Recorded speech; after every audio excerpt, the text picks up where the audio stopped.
Hi guys, I'm Kim and you're watching Kim Wilson TV. My channel is dedicated to helping victims of narcissistic abuse escape, get free, and stay free.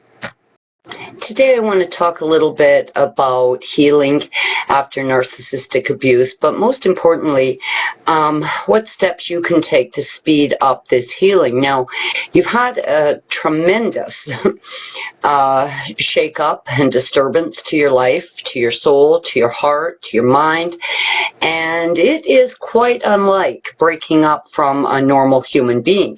So why is it so painful to get over this narcissist, and what can you do to speed up the recovery? Now, when you're sort of in the throes of all the abuse, even in the abuse itself, for many victims, we find a little bit of power there. You know, if your narc is calling you names and calling you fat, well, shit, you know, maybe I can lose a few pounds, which still gives you a little bit of power over the situation. You're too thin. Well, damn, maybe I can gain 10 pounds. You're stupid. Fuck, maybe I need to learn something.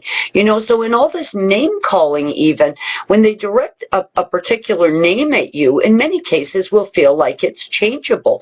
Now, when they're saying you don't love me, you don't love me right, you don't know how to love me, of course, a little bit of power in that too.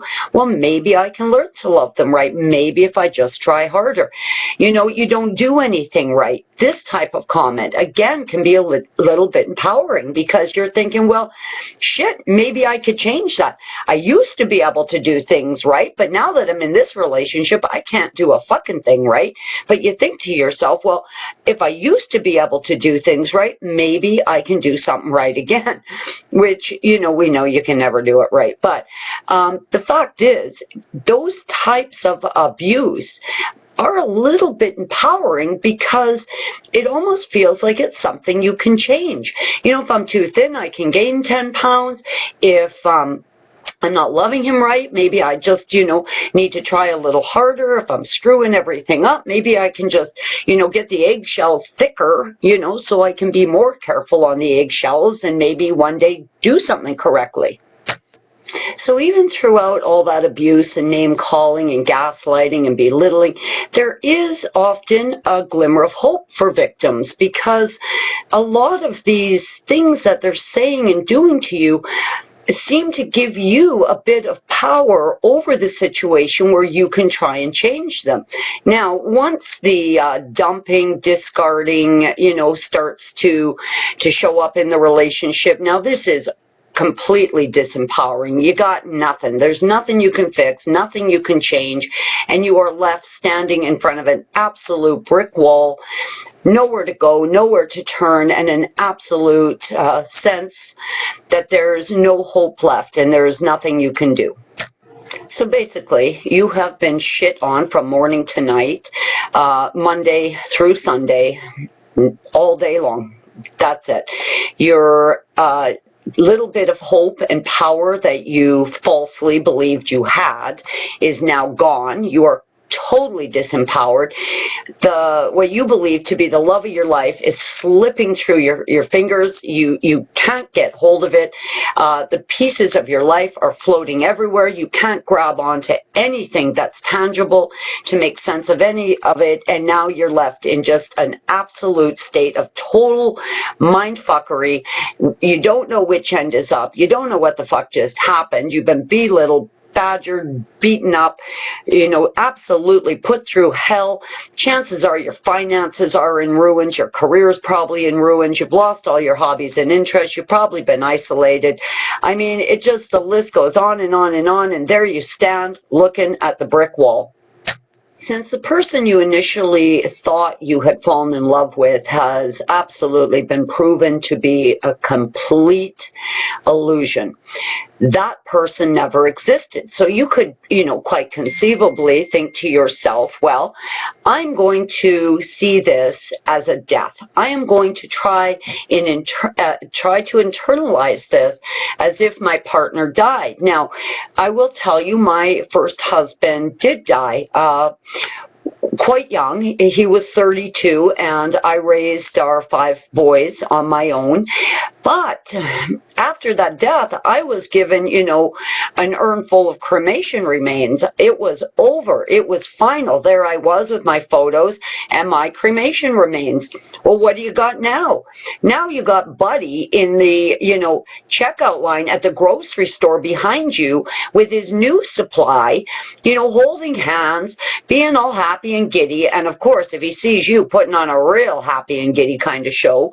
So, you know, trying to internalize this as a death when you know full well that that fucking jackass has just moved on to someone new, well, damn, that's a tough one. In a situation as absolutely crazy as this, education, acceptance, and a real understanding of what has happened is always going to be the first step to recovery. The first step to real recovery is going to be absolute acceptance, education, and arming yourself up with knowledge. Now, once you really internalize the fact that you are completely powerless over this person's fucked up mind, because that's what you've got here. You've got a desperately fucked up mind that has but one focus, and that is to feed off human souls, to lie, to deceive, to create a fake illusion for the world. There is nothing there, no one there, there's nothing good about this person. And when you really, really internalize the facts, which are, there's no one there, there never was, and you are absolutely and completely powerless over their corrupted mind. That is the first step to real healing. You are powerless over this person's twisted mind. Now, another thing you are completely powerless over is the actions that they are causing, the chaos, turmoil, and hurt they are inflicting as a result of their corrupted minds. You're powerless. Now, in addition to really accepting the fact that there was no one there, you're completely powerless, you have no control over their actions or bizarre behaviors you never did have, and you're not going to get them now. The next thing is really going to be self-validation. You need to remind yourself, and if you don't have the strength right now to remind yourself, get in contact with people that will remind you that you are not a horrible, useless, stupid person that can't do anything right. This is absolutely the farthest thing from the truth. And if you think for 1 second that narcissists target people who are useless, stupid, and can't do anything right, you are sadly mistaken. They target hugely valuable people, okay? Hugely valuable people. That is sadly why you were targeted, because you have a tremendous amount to offer in a relationship. You are an incredibly wonderful person. You had a tremendous amount of supply, and really accepting the fact that you're just a fabulous human being and that's why they targeted you is definitely going to be a step to self-validation. The next real step to real healing is self-empowerment. First of all, you had all these little bits of power that basically involved you trying to lose weight, gain weight, stop fucking shit up, and trying to love them more when there was no way to do this. So that wasn't real power. So the facts are, you know, and then with that little bit of shitty power, then you hit a brick wall. So you've had no power for a long time now, whether it's been months, years, or decades, you have been gravely disempowered. So you have to self-empower. Now, how do you do that? Now, before the narc, many of us had hobbies, interests, and things that we found success in, whether that was a career or just things we enjoyed doing. Please start to revisit those things. Now, I was an art jewelry designer for many years, and it is time now for me to get back at that, except I need a really big dose of self-empowerment.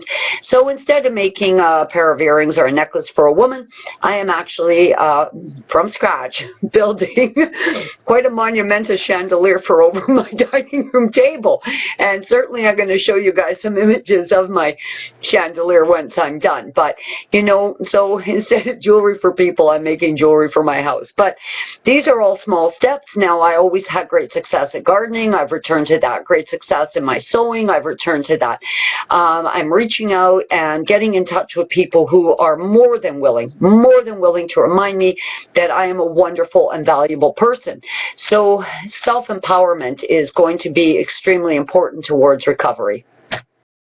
One of the most incredible things that you can do towards healing after this horrendous experience you've been through, and let's not pretend this hasn't been bad. This has been absolutely severe and life-changing. I mean, for many people, it actually changed who they are.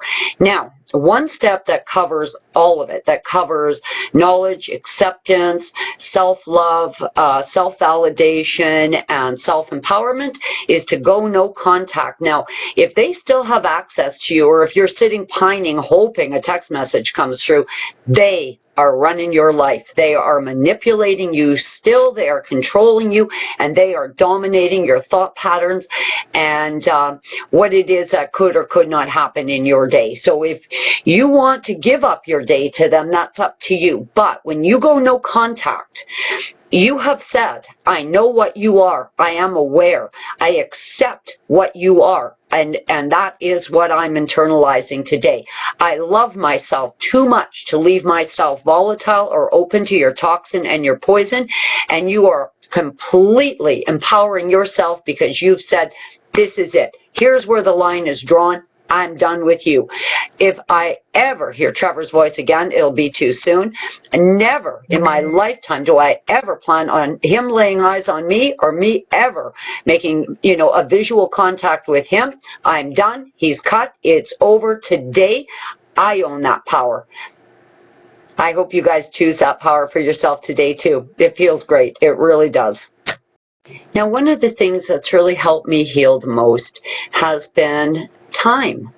And through the passing of time, I have been able to revisit some of the things I've been successful at. I've been able to set up an extremely funky, hippie palace museum for my oddities kind of home. And I'm absolutely delighted. I mean, after being in Trevor's house of pain for 5 years, oh my God, being back in my beautiful country home has been absolutely wonderful. Now, guys, I'm telling you, if you've been considering no contact, if you are no contact and are considering, loosening up that stronghold on no contact, don't do it, guys. Hang on to your power. When you are no contact and that fucking freak has no access to you, you are holding the reins.